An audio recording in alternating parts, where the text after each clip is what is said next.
a safer side.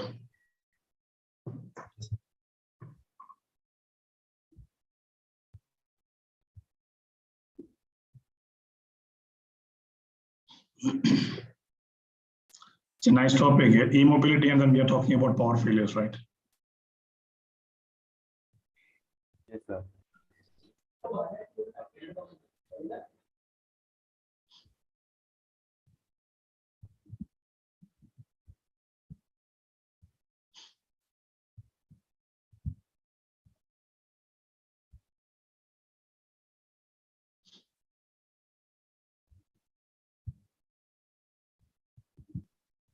We'll wait for a few more minutes. Sure.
Sorry for the delay, sir. We are waiting for more participants. No problem. Don't worry. I see my old friend in the call now.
Good evening, everyone. Welcome to the third lecture of the Tathva lecture series. Today, we have a lecture by Mr. Binoj Kalayil on the topic e-mobility in today's power-driven world. So I invite Siddharth to welcome him and give a short introduction. Thank you. On behalf of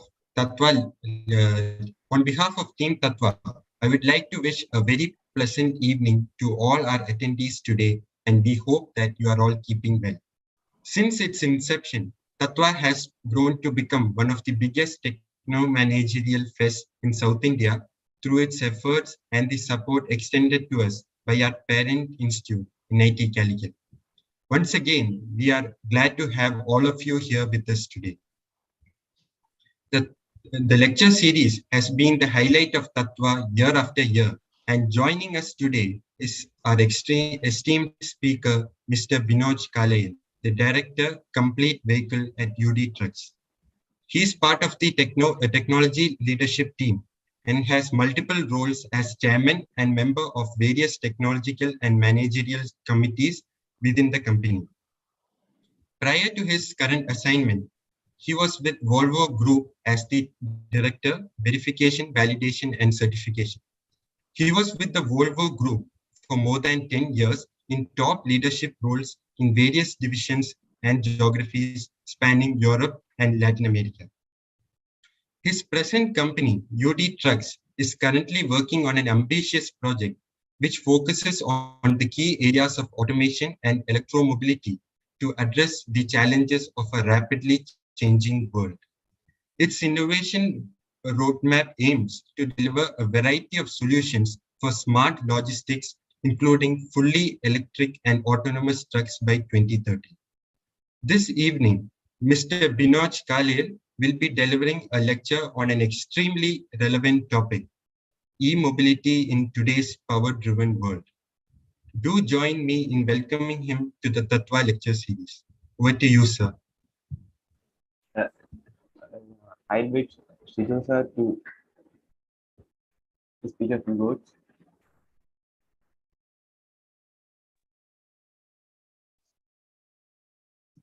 Am I audible? You're audible. Okay.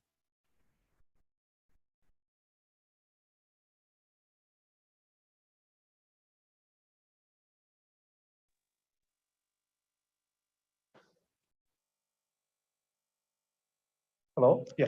Good evening, all the participants of this meeting. In fact, it's a happy moment for me to see one of my friends delivering a talk in Tathva. I have known him since undergraduate days, and I know his passion for automobiles. And from the very first day at the BTech program itself, I could see his passion. He was then itself very much interested in designing vehicles. He used to make models, real-time models of vehicles using thermocols and all.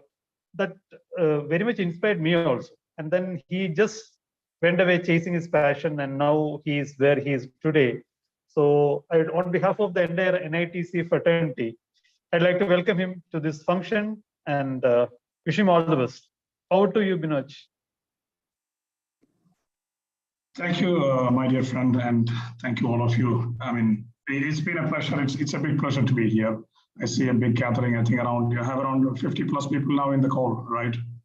So it's a great thing. It's a great moment for me as well. It's a moment to cherish. It's a moment to express my joy and pride of being in a session like this. And I'm really honored to be in this one. I have a few slides, so maybe I will make my self-introduction more with that slide that I can share. So just let me know when you see my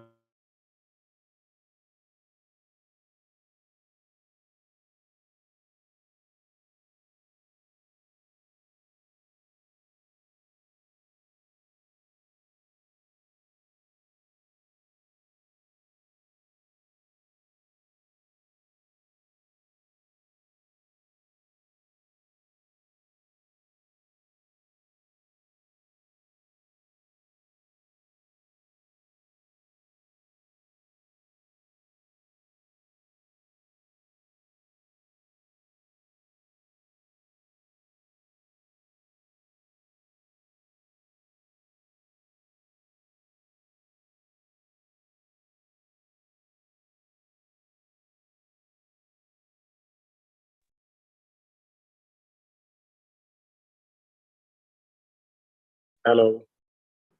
Yes, sir, you're audible. Okay, it's a paradox of today. I don't know what's happening really. I mean, I'm talking about e-mobility and electricity topic. I'm having a big power failure going left and right. So I'm trying to reconnect with my laptop again. Just give me a second. I'm connected with the phone now. I'm sorry for this, but this is not helping a lot. It's fine, sir. Okay. So give me a second. And I'm trying to reconnect me here.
The lecturers are having some technical issues. We'll be back soon.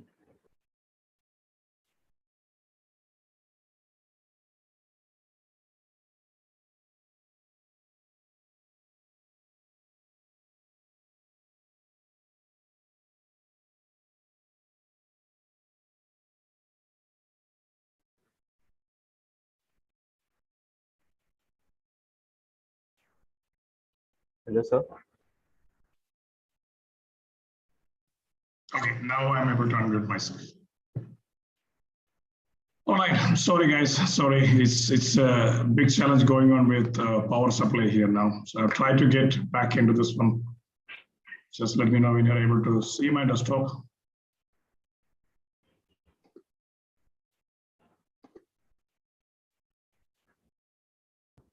Yes, sir. We can see it now.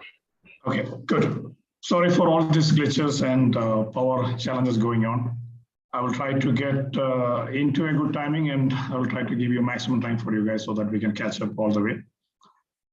Let me start with my introduction, and this is all about me. Binoj Kalayil, that's the name, you already heard it before. I'm 43 years and working as currently the director for complete vehicle, UD trucks.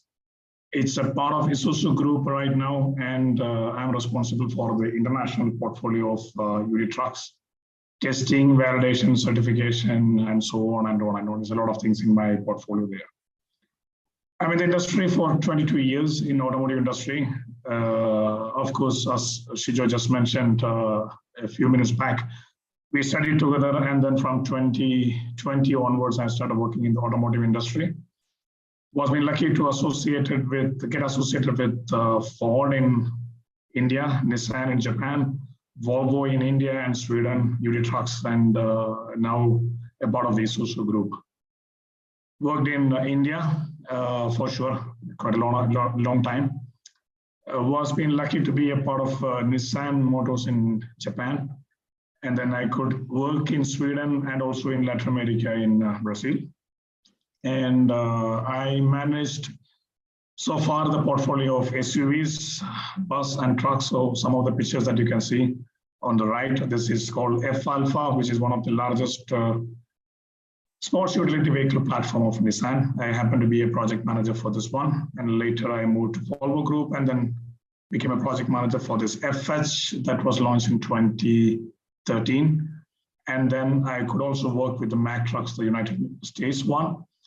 And this product was launched in 2015. And then I moved back to India in 2016, roughly. And now working with UD Trucks portfolio for the international market. There's one word that I really liked in my life is disruption, okay? And this one is a lot to do with life, business, and everywhere. And everywhere, I mean, every single scenarios, if you take, there is disruption happening. And then I'm trying to focus only in the automotive industry and related industries when I'm running through the slides. And I'm a big fan of the disruption, or I would rather call myself an enthusiast of disruption. So my preferred topics are hydrogen fuel cells, e-mobility, automation, and connectivity. So as a kind of an update, I can tell you that I'm working with 3 of the things below, not much with the first one. In the e-mobility part, I will come back on my next point. And automation side, we have a project inside in UD Trucks, which is part of Volvo when it was. We had reached up to the level 3 automation in our test track in Bangalore. So we could achieve, or we could successfully run an automated car in our test track. We have a test track internally here that is like 1.8 kilometers in 1 lap. So we could do a few laps of the cars unmanned, and it was successful. We are in a process where we are trying to do a truck automation and making sure that it's having all the safety features. So once it is successful, then our next ambition is to do an automated testing. So when we are doing the accelerated endurance testing, which is more the durability or reliability torture testing, we would like to run the vehicle unmanned. And then there's a lot to do with the connectivity for that one. So we are working with the 3 of the topics right now in UD and in Volvo as well. And then I have my personal ambition on something that I'm trying to explain here. I myself, at my personal capacity, I'm engaged in a nationwide e-vehicles shared mobility ecosystem development project. And that is having a venture capital company coming up from Singapore with a manufacturer from UK. You probably will guess the names, but I'm not supposed to say the names directly. A charging infrastructure developer from Denmark, and then is a bus operator from South India, and an online platform from India. So it's a kind of a combination that I will present in one slide, and then we can talk about the details, not about the names and brand, but then we can talk about what is inside that in the coming slides, or if you are more interested, you can ask me questions about it. But I would like to put one disclaimer here.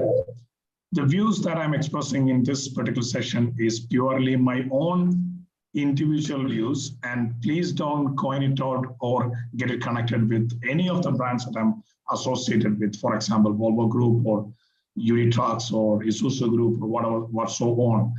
Because these are all a lot of information that I am getting it from different part of the world, different part of different part of the organizations with my personal connect. And then there's a lot of information I get from these 2 groups that I was been actively working with.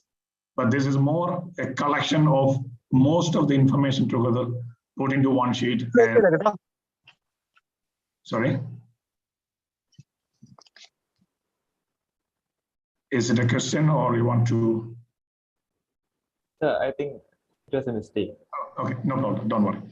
Okay, so please don't get it as a view from Volvo or Nissan or UD or anyone. It is purely the view of me, myself, and please take it up that way. And I'm trying to put the perspective clear here so that people don't get confused that this is what Volvo is going to do or UD is going to do tomorrow.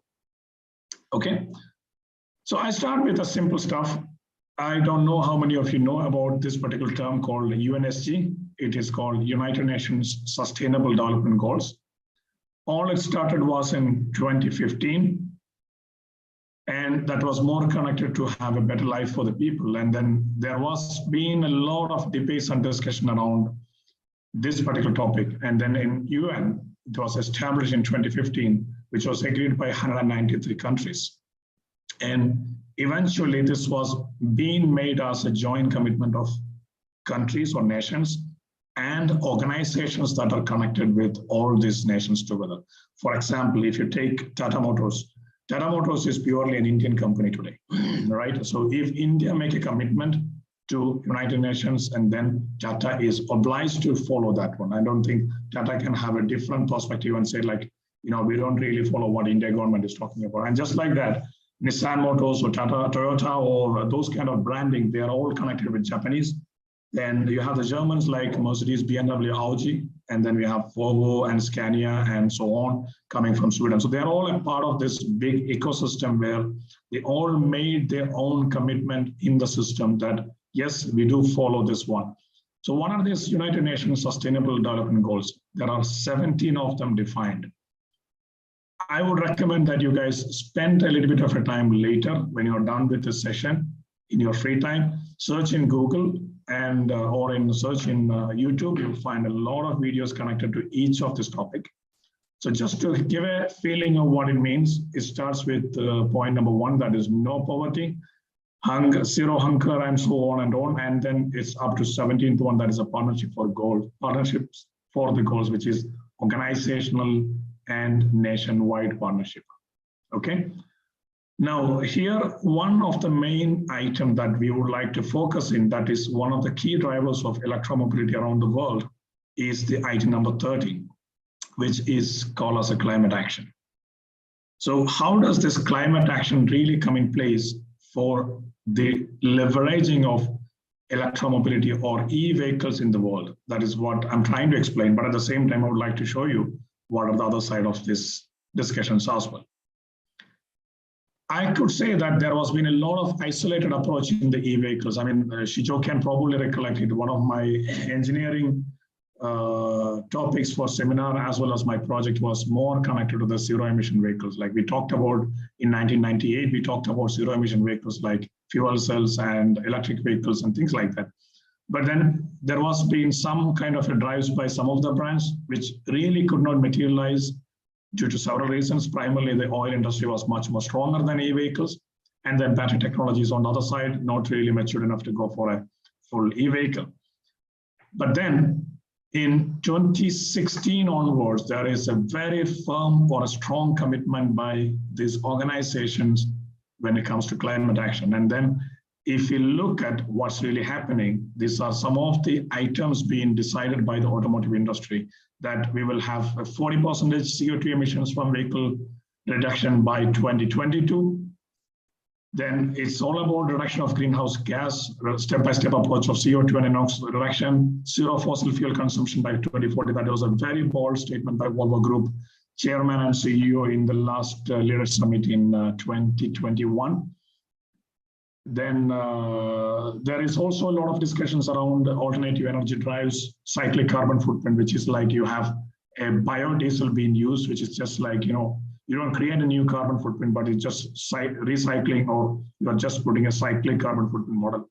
Then you have carbon-free production plans, and I could say that, or probably I can say today in the automotive industry, at least 50% of the plants that we are operating across the globe, I'm talking about the industry as a whole, not just one brand, is CO2-free industries or CO2-free plants that are running, which are running on solar or wind-powered factories. And then there's a lot of work done on the change in the paint process. Like there is no solvent-based paint process now, it's all waterborne process, and so on and on.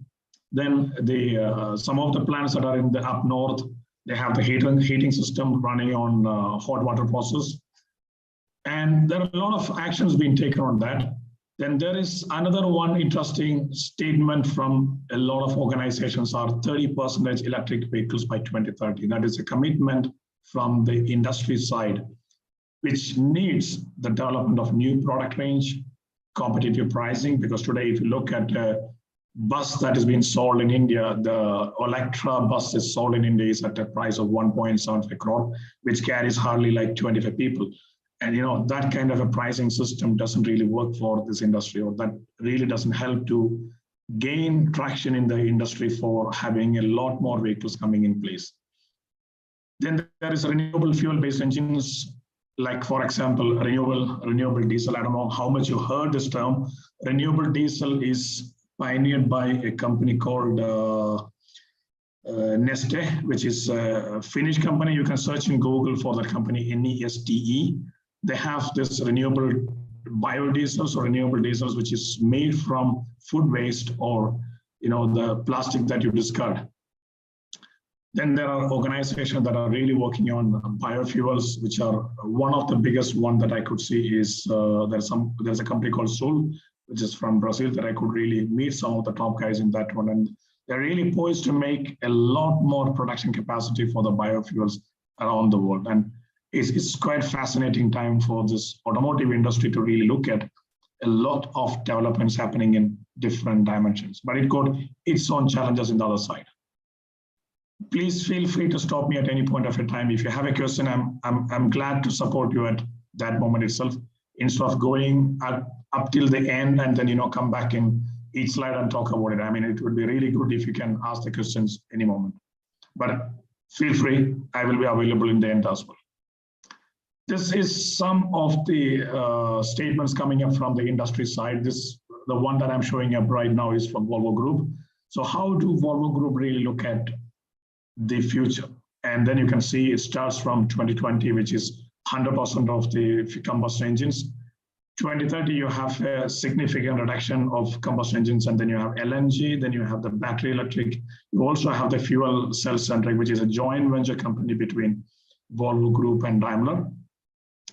And then 2040 is more of bio LNG, then you have the fuel cell centric, you have the carbon neutral electricity investment. So if you look at what is happening in Europe, it's something that has never happened in the industries really taking place now. Can you ever imagine that you have all the 4 competitors joining hands together and stating that, okay, I'm going to invest in something new now? And that's really happening in the European Union now, that Scania, the truck maker, along with the Volvo Group, Daimler, and MAN, all joining together and putting up infrastructural capacity for, or infrastructure development for creating a battery electric system or the charging system in Europe. Okay, and this is the direction that Volvo Group is going on. And you can really see that combustion engine is coming out to be something like 10-20%. And then you have the increasing capacity of the fuel cell and also capacity increase with the electricity and battery vehicles. So it's a battery electric vehicle is going to be almost 40%, and there's going to be another 40% and 10 and 10. Interesting, right? And then I have a picture from Nissan Motors that talks about how they approach this scenario in a different way. They have 2000 as the base. And then if you look at 2016, their engine emission is dropping down by 30%. 2022, they are talking about reducing it by further to 40%. And 2050, in a totality, they will come down to 90% reduction. For the 90% reduction in the emission, they are using multiple models here. So they'll have a reduction of emission by internal combustion engine that you can see. Then you have the hybrid vehicles, electric vehicles, then you have the fuel cell vehicles. So basically, if you look at the industrial landscape is working on multiple ideas to bring down the total emission level. That is more about the sustainability of this earth, and that is more about having a better life for the people. So it's a climate action that is driving for most of the organizations to get these drives. If I go to this key drivers of e-mobility, this is again a slide that I had created, making you to understand what's really happening around the world.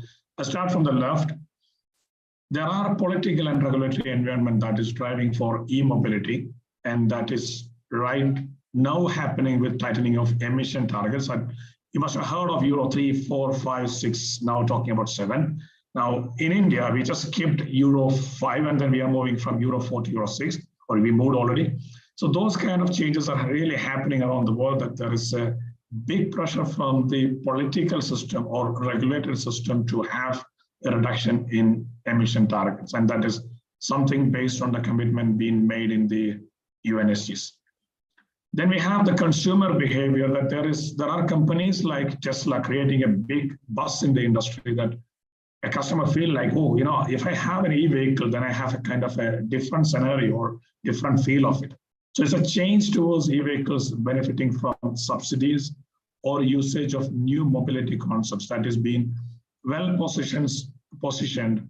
And I think we must be very thankful to organizations like Tesla and companies like in China, like NIO, BYD and all, which are very actively working on creating new platforms of electric mobility. And then there is a lot happened in the past few years, that is development of the battery technology. And if you look at the old technology that we have been seeing, the nickel cadmium based, which was never going to make a vehicle run for 200 or 300 kilometers in one stretch. So what's really happening now is we have the lithium ion making a big change in the industry. So this development on the battery technology is increasing the electrical range or the driving range of the vehicles, and that help people to have a longer drivability of these vehicles. And also you have a fast charging model like supercharging or ultra fast charging. I mean, there's a lot of names coming up now. I mean, if you look at the mobiles, OnePlus is a classical example of talking about, I remember they have been talking about fast charging, then to dash charging, then to warp charging. This is there's a technological advancement that you used to have 3 hours of charging of mobiles coming down to like 30 minutes now to get a full charging. So this is another breakthrough in the system that has created a propelling energy for e-mobility. And if I go to the right side, I start from the bottom again. Development of charging infrastructure is another driver for that one. And there are organizations that they see, instead of investing in fuel vehicles or the fuel distribution channels, why not I invest in the charging infrastructure? And there's also the funding coming in from the governmental bodies as well as the original equipment manufacturers, like, as I mentioned to you just now, a conglomerate of Volvo, Scania, or Volvo, Traton, Daimler, and MAN coming together and setting up this kind of infrastructure. And then there is another dimension that is a fifth one that we can talk about is the Dieselgate scandal. And I don't know how many of you really know that there was a brand called Volkswagen did a faking of their emission measurement system, that when the vehicle is on the test cell, it shows a different value, and when the vehicles are running, it has a different value. So they were being caught with that, and then apparently a lot more brands were being identified that they were cheating in the system. So the authorities that are doing this testing and validation, they changed the model of testing, that they just stopped testing the vehicles in the cells or the testing cells. They started testing the vehicles in the highways. So going back in 2016, 17 time, a few of the brands died along with that one. Now, that also created a kind of a push for a lot of organizations to think about getting out of this conventional model of testing and conventional model of vehicles and getting more into the e-mobility for the green imaging. And a beautiful or a classical example that I can say is Porsche, this supercar brand. Now, at least 40% of their production capacity is focusing only on electric vehicles. And then the biggest thing that happened is China's drive on electric vehicles. Traditionally, China was been importing fuel from Iran or Middle East. And due to the sanctions and embargo on Iran, China started facing the problems with the fuel supply. So that is one issue. And the second side is they had a big challenge with respect to the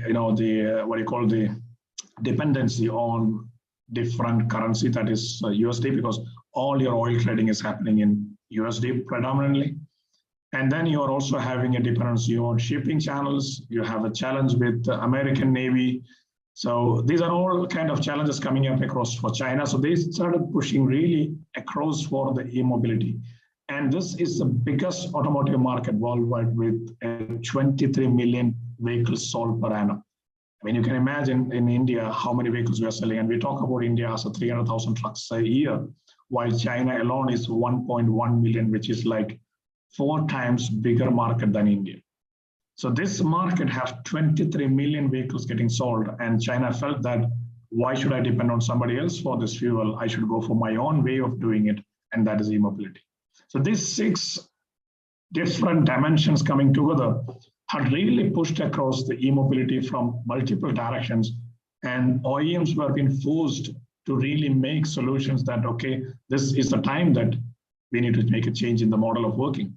And that is one way that organizations started talking seriously about coming out of this fuel vehicles to electromobility or e-mobility vehicles.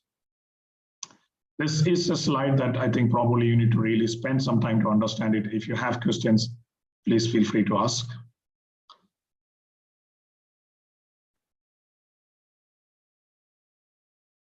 Yeah, I see Ajit, you raised a hand.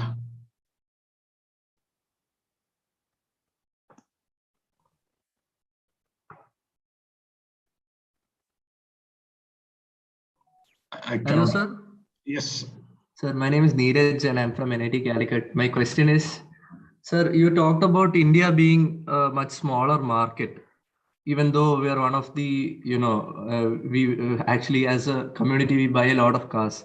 So do you think that Indian government needs to bring about more subsidies or reductions? And do you think that will help the electric car market grow in India? It's a very good question, and let me correct it first. I never said India is a small market, but I said China is much a larger market than India. Okay, so India, we have a real big market. I mean, if I take the commercial vehicle industry, India is the second largest market in the world after China. And for the car industry, I think India is the fifth largest market in the world after like China, US, I think it is Germany as well coming in between. And I think it's like third or fourth size of the market. Okay, now coming back to your question, subsidies alone doesn't make a lot of difference. That's what my personal feeling is. What we need is we need to have a proper policy framework as a first step. Today, if you look at, we have a policy framework being done for e-vehicles in 2 states only, that is Kerala and Maharashtra. And we need to get it really anchored for across all the states. That's step number one. Step number two, we need to bring electric vehicle manufacturers from outside. And for example, Tesla was about to sign a contract in India, but then they are delaying it because of several factors. So we need to create a system that can accommodate these kind of new generation companies, because there is no electric vehicle company that is successfully running, which are conventional old automotive companies like Volvo, Scania, or Mercedes, or BMW. They're all pretty new into that business. And then who are the big guys in this electric car business? Tesla, number one. Neo Motors, number two. BYD, number three.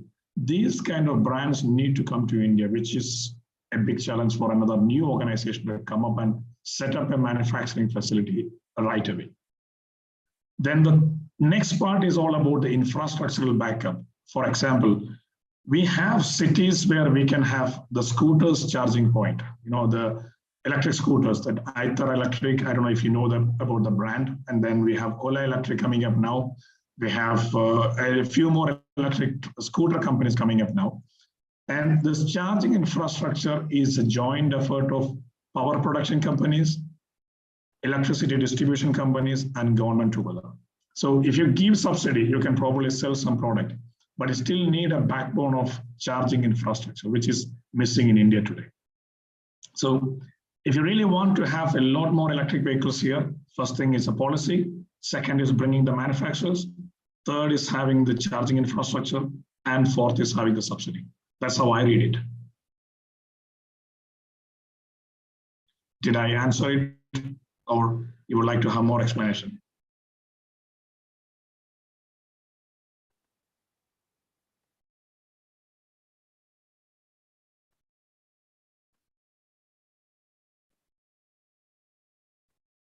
Okay.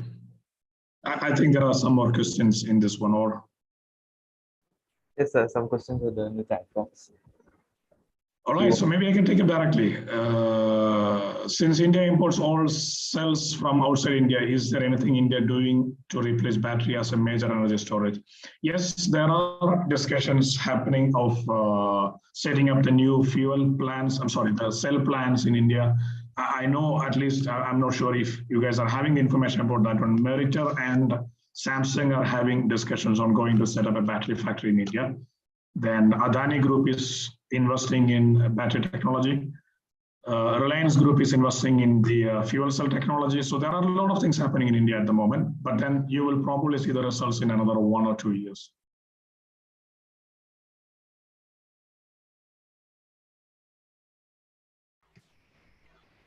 And then I see another question from Ritin. Would you agree that events like Formula E help in the development of electric vehicles? Of course, they help a lot. But then I could take up a different dimension as well. Like if you talk about the Formula One, how did I help all the automotive industry? It has helped in the supercars business, but not much onto the the mid and lower segment vehicles. But of course, when it comes to technological advancement, yes, Formula One has helped it. In the same way, I believe Formula E could also help a lot on developing the technological aspects. Like kinetic energy recovery system was definitely a product of the Formula One. It was never been used in automotive, but now it's microhybrids are getting used in many of the automotive industry products. What kind of infrastructural change do you think is needed to be incorporated in India so that electric vehicles can grow at a better rate? I think I answered it already. It's more about infrastructurally, we need to have the OEMs to come across and start manufacturing. we need the charging infrastructure, which is the big challenge in India today. We are a really vast country. We are not a small country. So if you want to drive from, for example, Bangalore to Chennai, today with an e-car, it's not possible because it's 350 kilometers. And the highest range that you can get in a car that is produced in India today is 220 kilometers. So you need to have a stop in between and charging it. And who want to stop for 2 hours or 3 hours? I don't think somebody really want to do it. And that is something that we need to really develop, the charging infrastructure for sure, in between. And then of course, you need to have better battery capacity vehicles, as for that called a longer range of driving.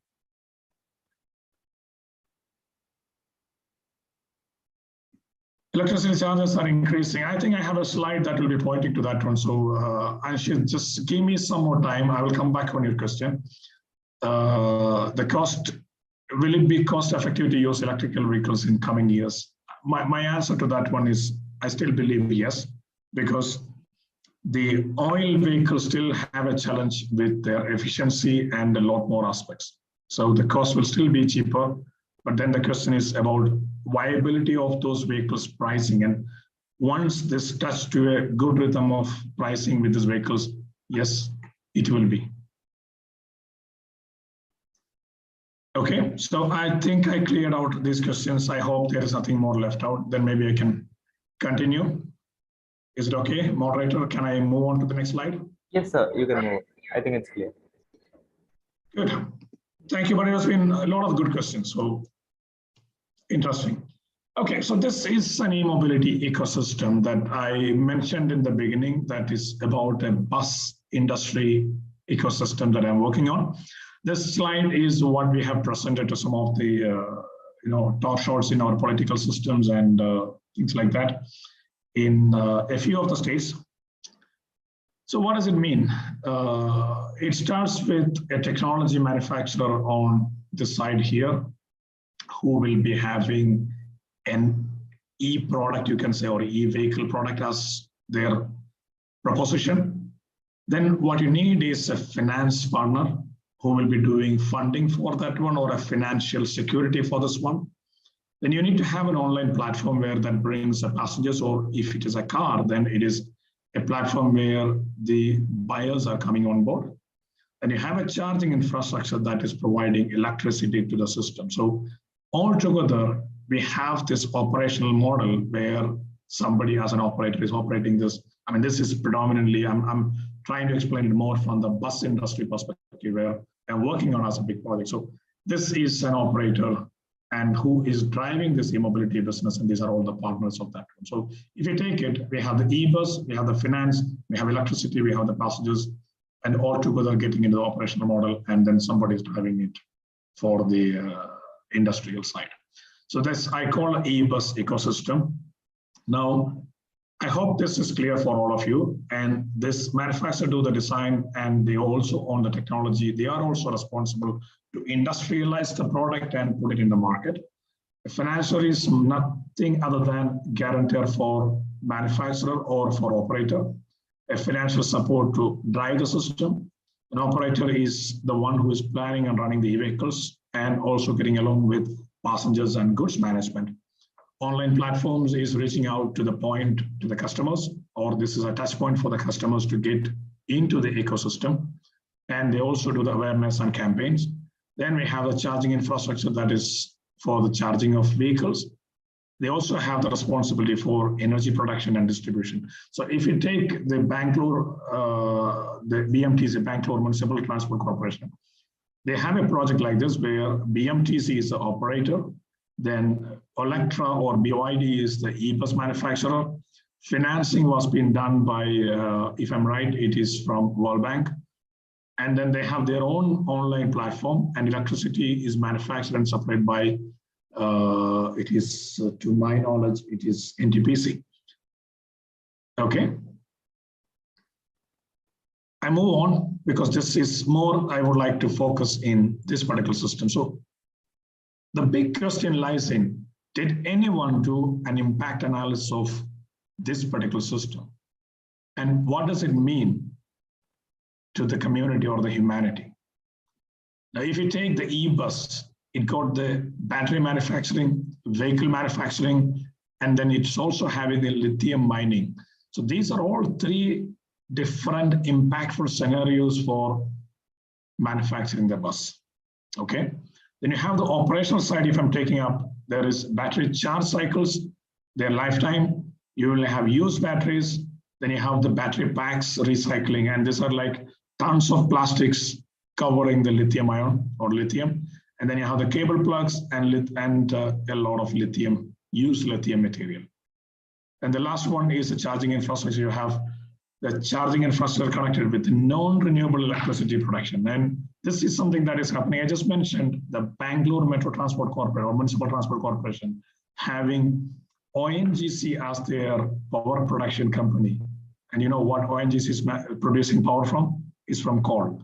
So instead of you burning the fuel, you're burning the coal to get electricity. So I would like to call this one more a dirty energy for a cleaner car or a cleaner product. You're just offsetting the carbon footprint of operational side of the vehicle to the power production plant. And then you have the transmission efficiency of the power at 90%. You can always increase it, enhance it, but I think with the current level of India, I think we are almost like 78%, which is even lower than the global average or the global, I would say advanced countries or developed countries average. You will face load variations in the grid. I mean, you can just note down, or you can just, you felt it just in the beginning of my session. I had at least 5 times of power failures in between, and we have this one. And we have a lot of inequality in the power production levels and power usage levels in India now. This is specific to India, but not just India. This is much more connected to a lot more countries in the developing world.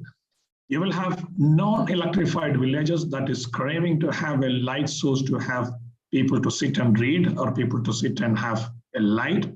But then you will have cities with a lot of electricity that will be charging the vehicles. And this disparity is going to cause a lot more challenges in the coming days.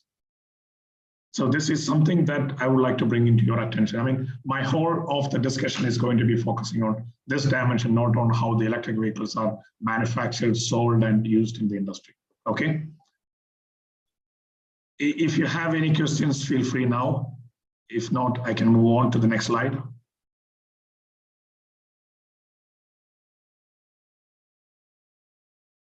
I think there are questions, sir. You can go. Okay.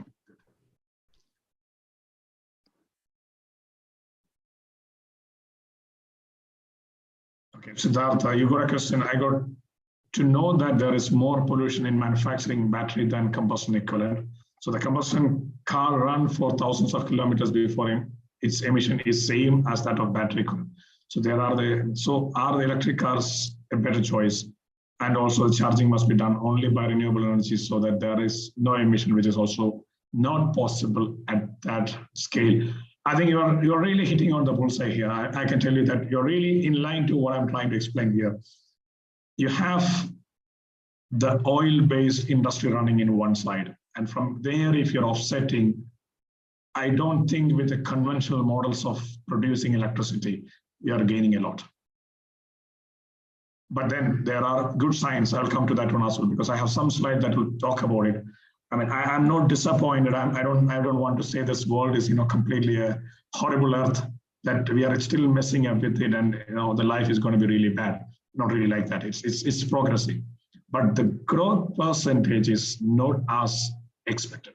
That's all what I can tell you. The world is changing. The life is improving. The emission levels are coming down, and the life is also going to be much better than what we are talking about. It's not as scary. What's your opinion about importance student competition like FSEV or EBAJA in directing engineering students towards e-mobility? It's fantastic. Do more. I will have my last slide on that one.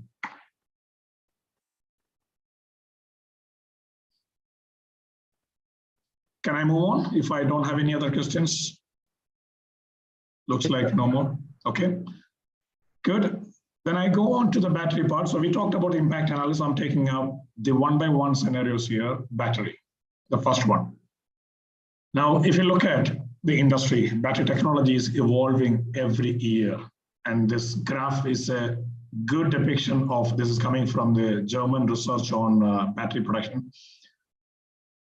You can see in the past when I was doing my engineering, it was lead acid cells.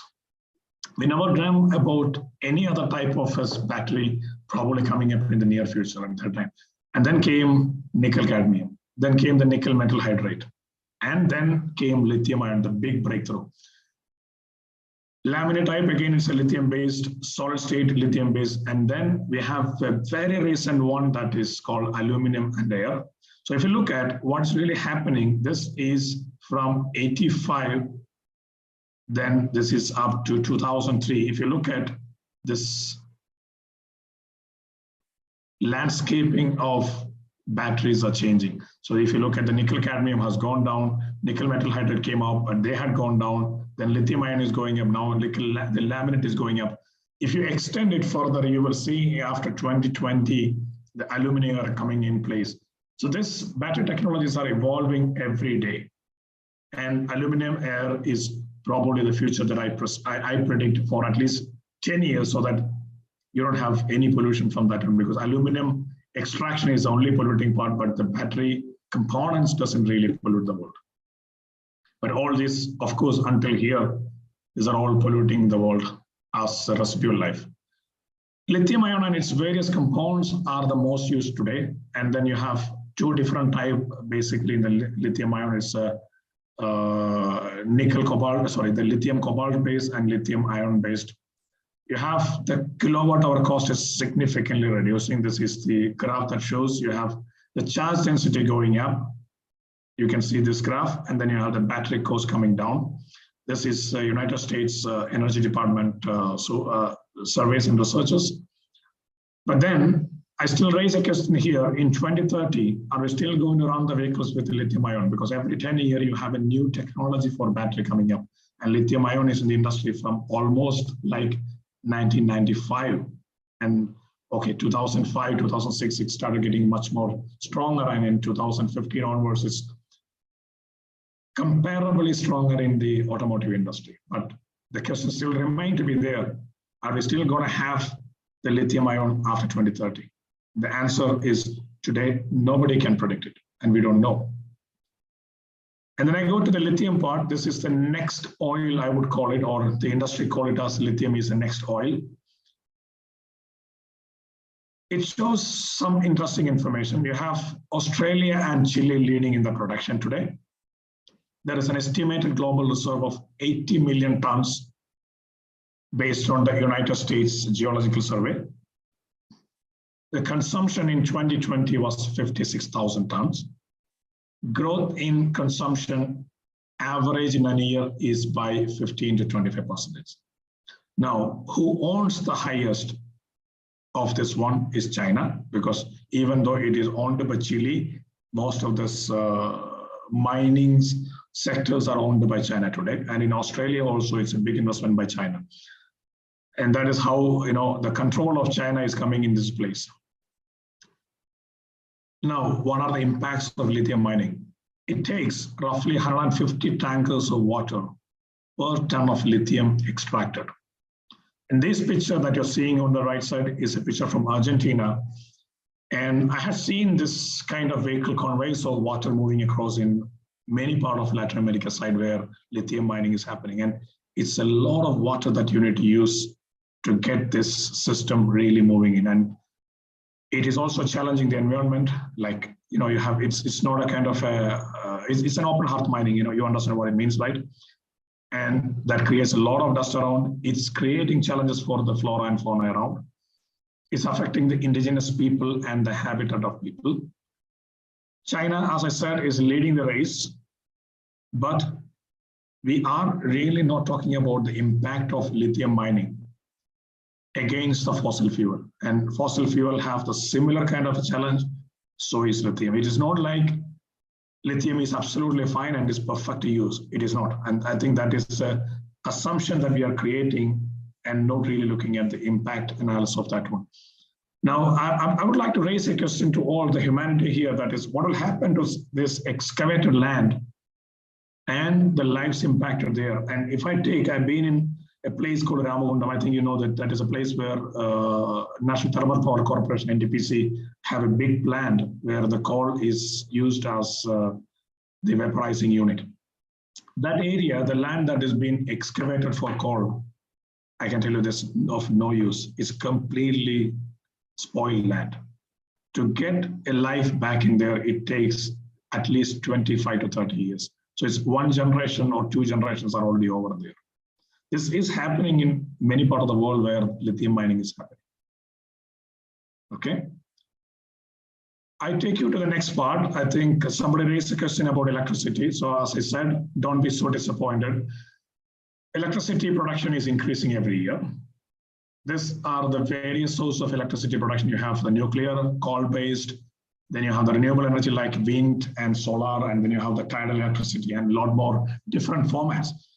Coal is still the largest used substance for electricity production. So if you look at the graph on the right side, there's a electricity production by source in the world. It is showing up from 1985 to 2020. You can see the coal is still going on, and don't look at 2020 coming down, because due to COVID, there has been a dip in that one. If I take 2022 data, probably by next year or next year, including 2023, I can tell you that coal will be still going up. The natural gas based and oil based, these are all creating impact on the earth, and including this nuclear. These are all not belong to the renewable part. They still contribute a large portion of electricity. And then we have the hydroelectric, we have the wind, solar, and other renewable models. So all together, if you look at this, is an increase in renewable area, which is good. So as I said, don't be so disappointed. We are not just messing up with the world. It's a positive sign. And if you look at this total electricity production, 73.8% today is non-renewable electricity, while 26.2 is renewable one. The trend shows the renewable electricity production is increasing year on year. So if you look at until 2020, we have a 3% roughly increase, but it's still creating a big challenge because your consumption rate increasing by 3.5% and production increased by 3%. You're still creating a deficit on that one.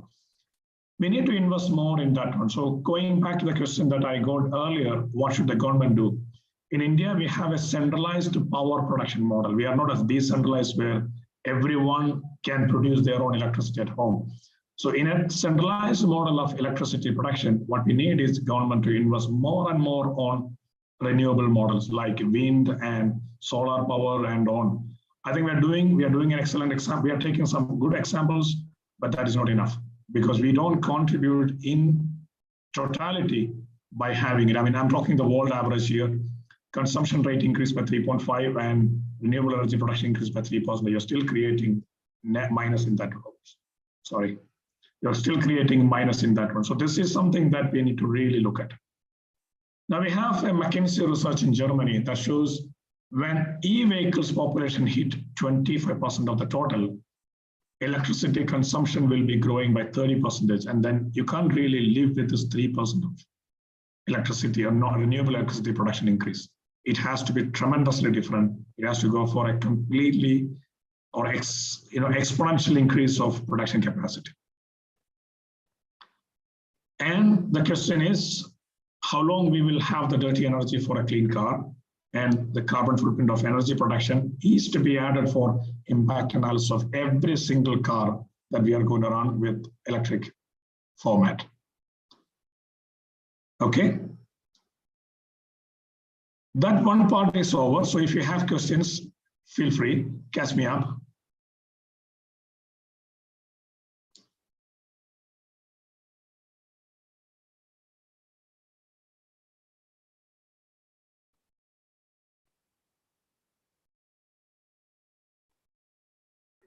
There are no questions. You can continue.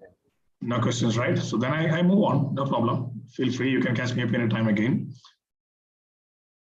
If I move on to the hydrogen electric or hydrogen fuel cell vehicle side, it's been trumpeted as the future by many, okay?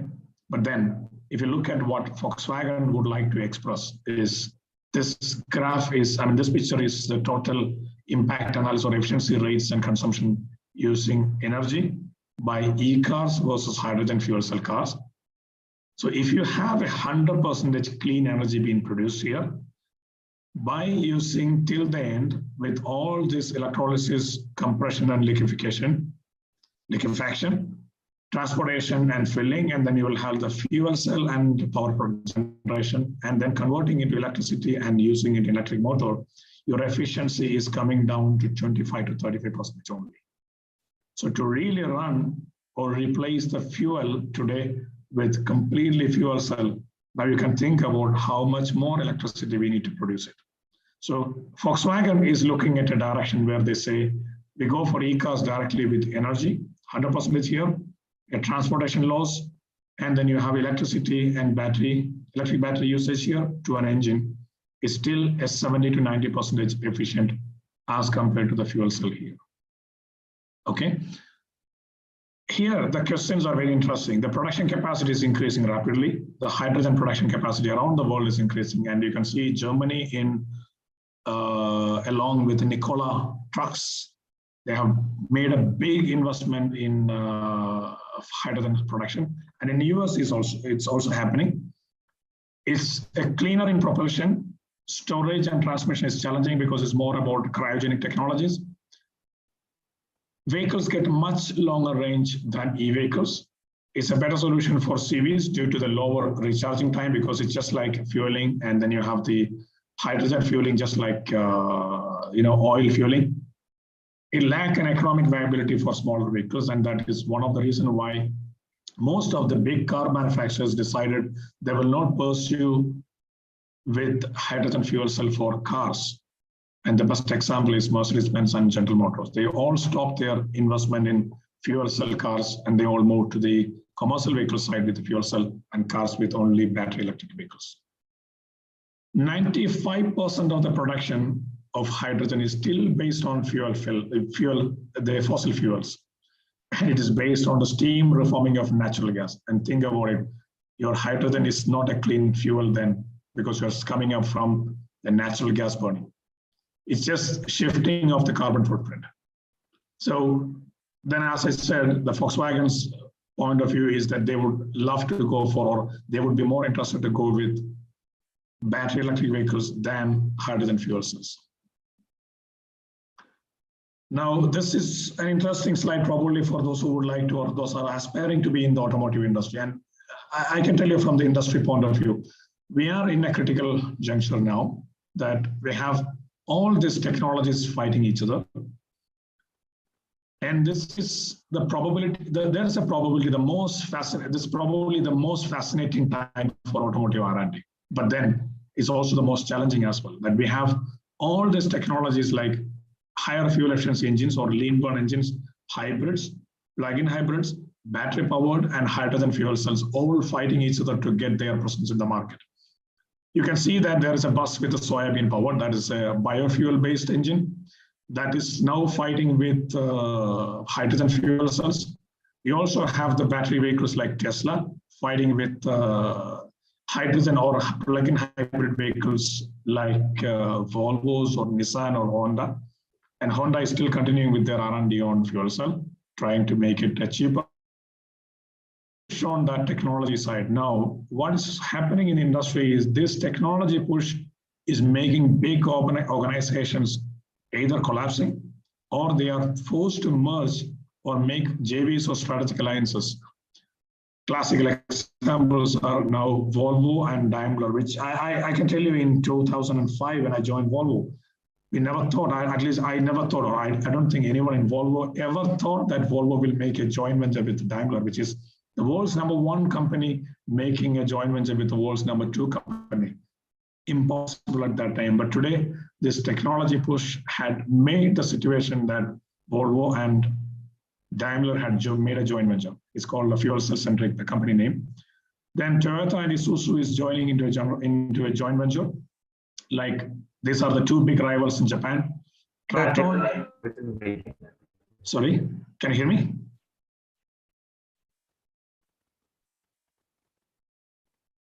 Can you hear me now, or am I audible?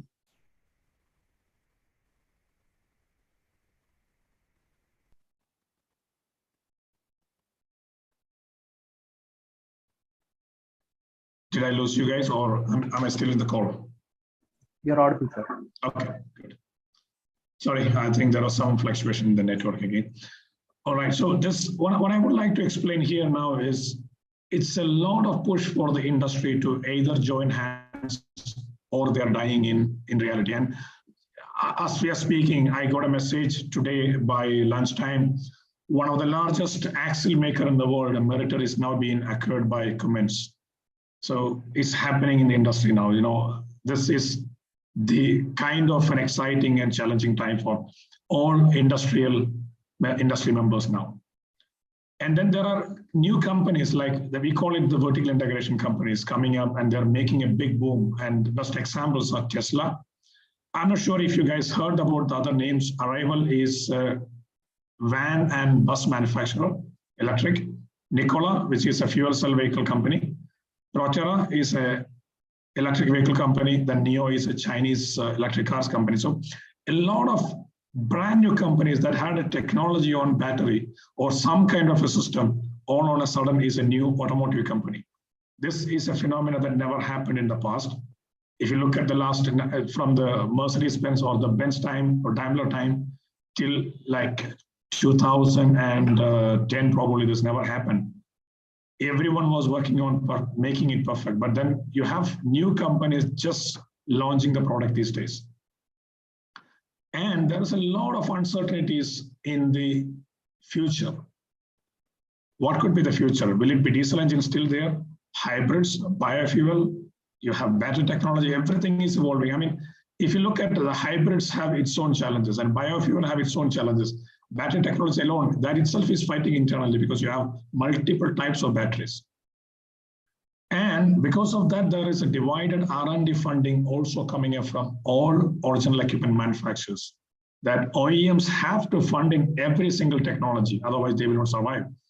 And had it been like a company that is focusing only on one technology, let's say, for example, a company that is only talking about fuel cell, and tomorrow, if the technology is not a fuel cell, you have made a breakthrough in a battery that can go for 1,000 kilometers.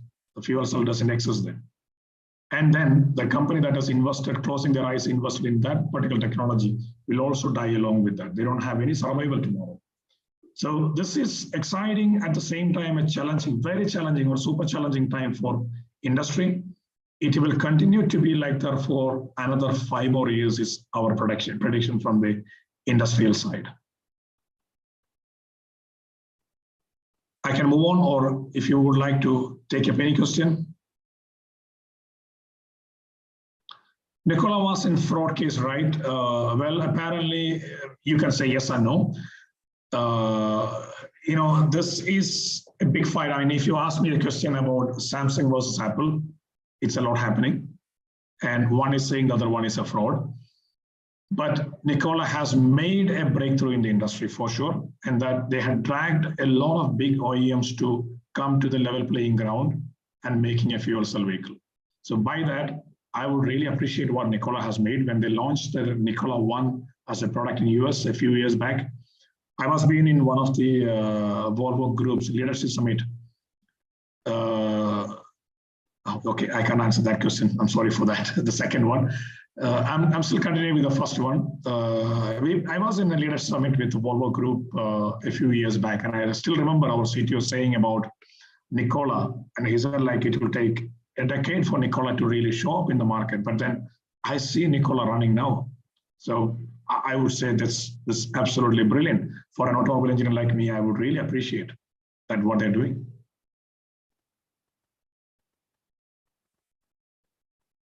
Do we have any other question? If not, I would like to move on. Time is flying. Sir, I think you can move on. Okay, all right. So there is one more question, it looks like. When we speak on behalf of pricing, do flex flow engines pose a major challenge to electric vehicles? I have heard that flex fuel engines will soon replace petrol and diesel engines. Govind, the industrial feeling of flexi fuel is that these engines are not as efficient as single fuel engines. And if I take an example, the alcohol blend engines or the alcohol blend vehicles running in Brazil, for example, are less fuel economic as compared to a petrol engine running in. So this flex fuel, I'm not really sure about what is the future of that. It can actually cut down the emission levels for sure, but then their efficiency will not be great, at least with today's technology, because they are all adaptation from the typical IC engines.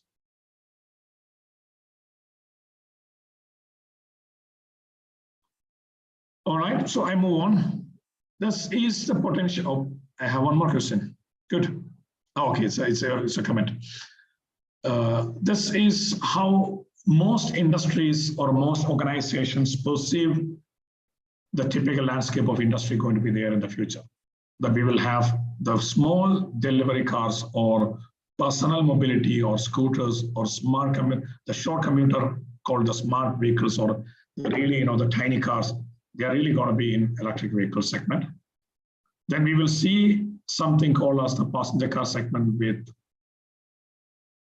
which will be running on a synthetic oil or synthetic fuel or CNG, biofuel, or even oil. But then they are going to be most likely hybrid vehicles with a plug-in hybrid. So it's having a bigger battery capacity. So you run 250 kilometers on battery, and then you run another 200 kilometers probably with fuel. And then we potentially see some fuel cell cars as well coming up. If there are good breakthroughs in the future in another coming years, like what Honda is doing right now. And then in road bus, there will be fuel cell vehicles. You will also see electric vehicles in the city service, which is not captured in this particular slide. You will have the full battery electric vehicle, which is what companies like Proterra is trumpeting, which is what Arrival is talking about. And I would predict that they will also be in this landscape.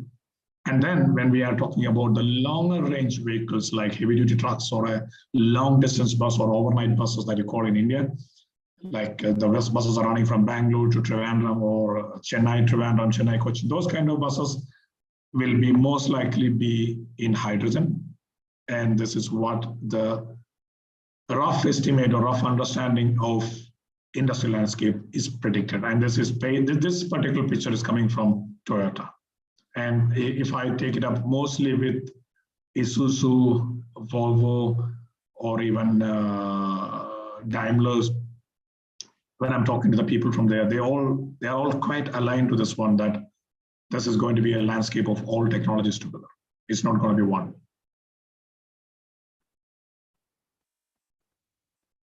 Okay, if you let me move on,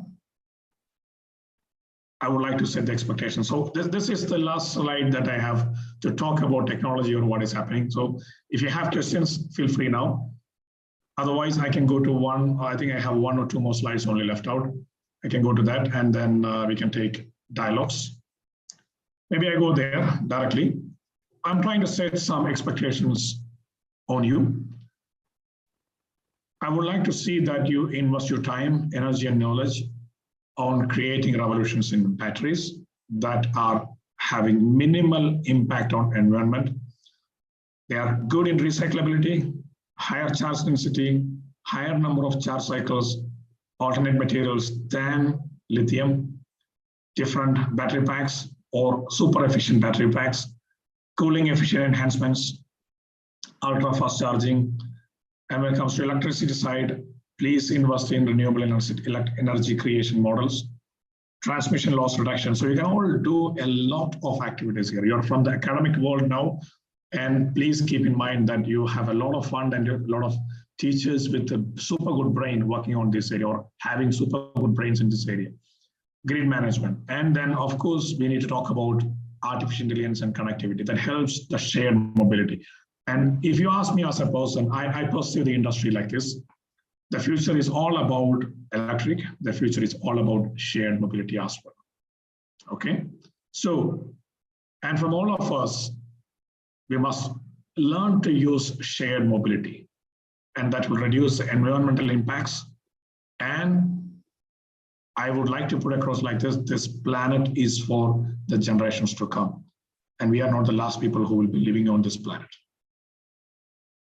Thereby, I would like to take this opportunity to thank you for your time I'm pretty much on 1 hour, 15 minutes almost, right? Now I'm open for talks. And if you have any questions, so maybe I can just close this slide and go back to the video mode.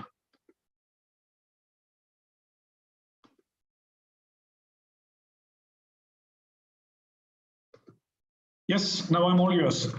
It's the time for you. Or maybe some of you want to leave now.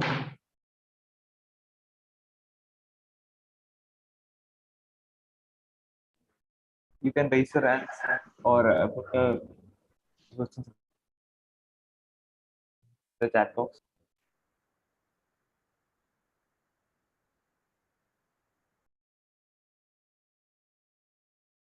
And being very honest, I don't know how much you could grab it out from here. And I assume that you still got some understanding on a alternative perspective, not really what industry is talking about and trying to put in the advertisements and media, you know. Binoj, I have a question. Sure. So, see, the students have listened to the various aspects of the e-mobility that you talked about. Now, as a person from the industry, what are the type of skill sets you typically look when you are trying to recruit a person to the automotive industry at the current scenario? See, industry today look at more on, I mean, the world of recruitment has changed a lot in the past 1 decade. I mean, we used to talk about what is the technical skills, how much they know about vehicles, how much they know about products and all. But if you ask me today, when we are hiring people, we are talking about 3 simple things. So keep in mind, maybe that will be helping you. Or it's a definition of multiple 3 things, okay. We talk about passion for the person to be in the industry, the enthusiasm that the person show up to learn, and we only check if the person have a common sense to understand all these issues or problems that is happening in the world. So how do they define these challenges in a simple time? If a candidate is coming and telling me, I mean, I have some experience like this, I can probably, I mean, it's a joke, but don't take it very seriously. I have experience of candidates coming in and talking about their preferred subject is aerodynamics. And I can tell you with all this education that we had in the campus as an automobile engineer, I can tell you that we hardly had 1% of understanding about aerodynamics in the industry. So today the hiring is mostly looking at the behavioral part, attitude part, how the person is approaching the problem, and how straightforward and open the person is to discuss about the problems. Automotive industry has changed a lot in the hiring pattern, at least in the last 5 to 6 years that I can see very openly. So it's not just the textbooks. I mean, of course, you're coming from the campus, there can be still some questions, but that is what you learned already. Not about you learning new skills and developing new understanding about the industry. It is, we have fresh problems. I mean, this is how I look at in my organization. We have fresh problems. So it is good to have a fresh eye coming on that one. Because we are all old in the system now. Like, I mean, as I personally, I'm in the industry for 23 years and my eyes are quite old in the industry, like 23 years and seeing the same problems or similar problems. But now the new age technological issues are being faced in the new eyes. I don't know, Shijo, if I did answer you correct, answer you rightly, but industry pattern today for hiring is not just the technical skills. It's more about how people are communicating, how they are approaching in issues.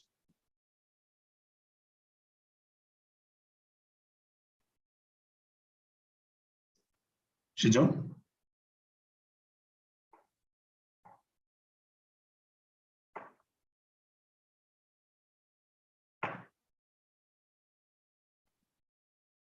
Did I lose you? Can you hear me? Or Yes, sir. okay.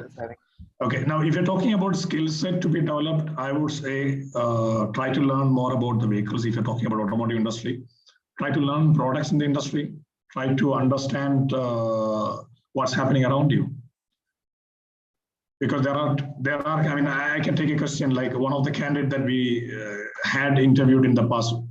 Just asked the question, "What's your thought about Tesla?"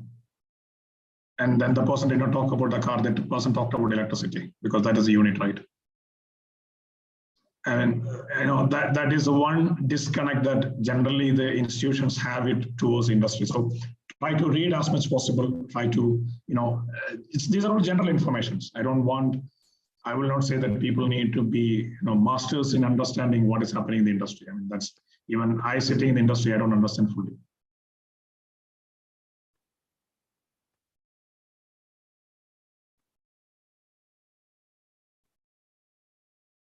Okay. And then if you're talking about some softwares or some kind of things like that, there are some softwares being used in the industry today. And like, for example, CATIA is a mechanical design software, and Creo is another mechanical design software. MATLAB is used, then Sabre is used, Nastran, Fatran, Ditran, LMS solutions. So there are a lot of software that are used. I mean, if you want to learn something extra, probably you can spend some time on those kind of things as well. But that alone will not add a lot of value. Rather, it is more the approach towards the issues and problems, how you face it.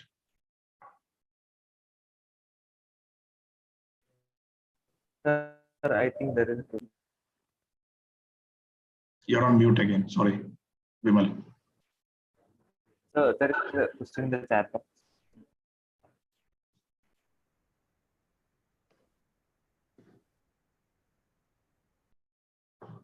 How will supercapacitors affect the EV automobiles? Of course, that is one of the trending or emerging technology for that one. It's all about charging infrastructure. It's all about the charge capacity. It will definitely have big thing to do with the supercapacitors for sure. Are you guys doing something on that? Pawan?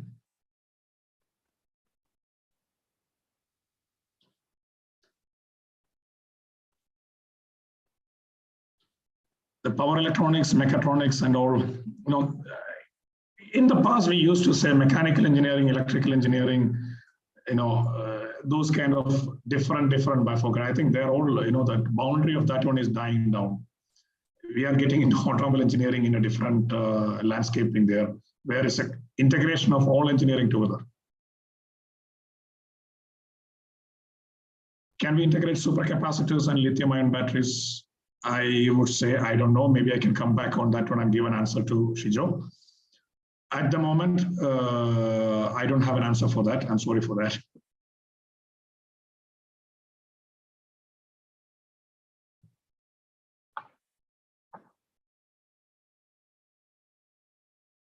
Car companies or any other company, all mobile company like Apple, Xiaomi are innovating EV and making more EV and innovating more faster chargers. Why not innovating batteries?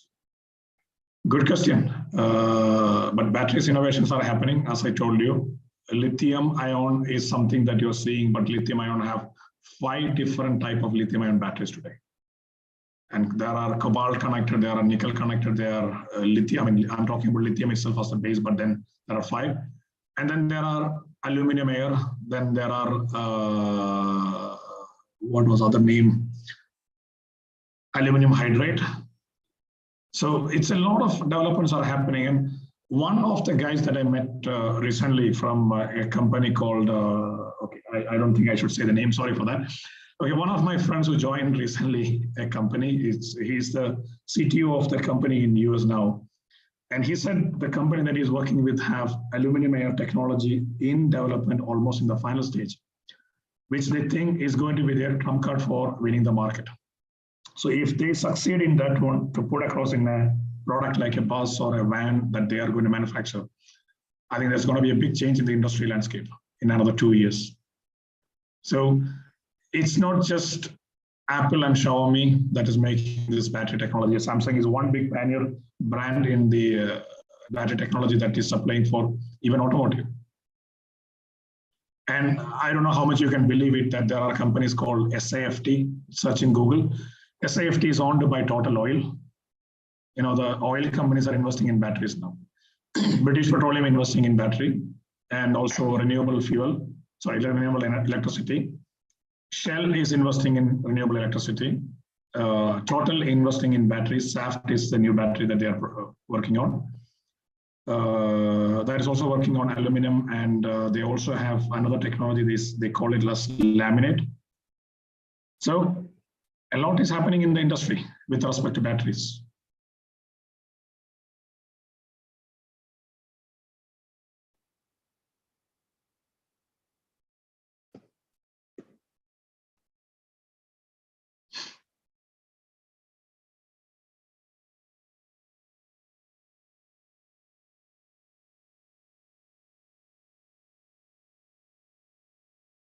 Sir, there is one more question in the chat box.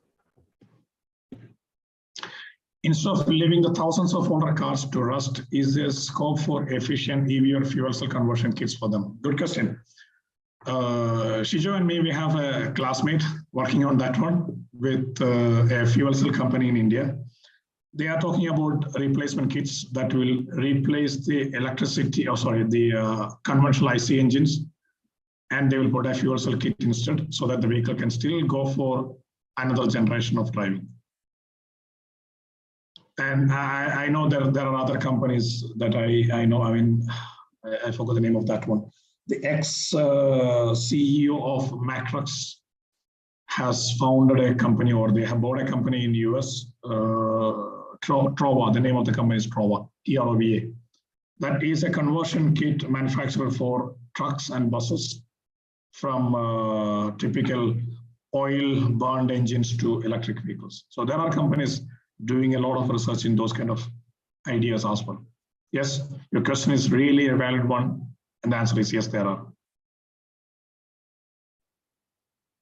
Thank you, sir. I think we can wind up the session, and I would like to invite Akshara Sudhir for us. Good evening to everyone present here. I, Akshara Sudhir, am privileged to deliver the vote of thanks for this event. First and foremost, we are deeply thankful to you, Mr. Binoj Kalayil, for joining us at Tathva 21 to speak on the topic e-mobility, market evolution and challenges. I would like to thank and congratulate the members of the lecture committee on yet another successful lecture hosted as a part of Tathva lectures. We also express our gratitude to our audience who joined us to learn something new and showed a keen interest in the topic.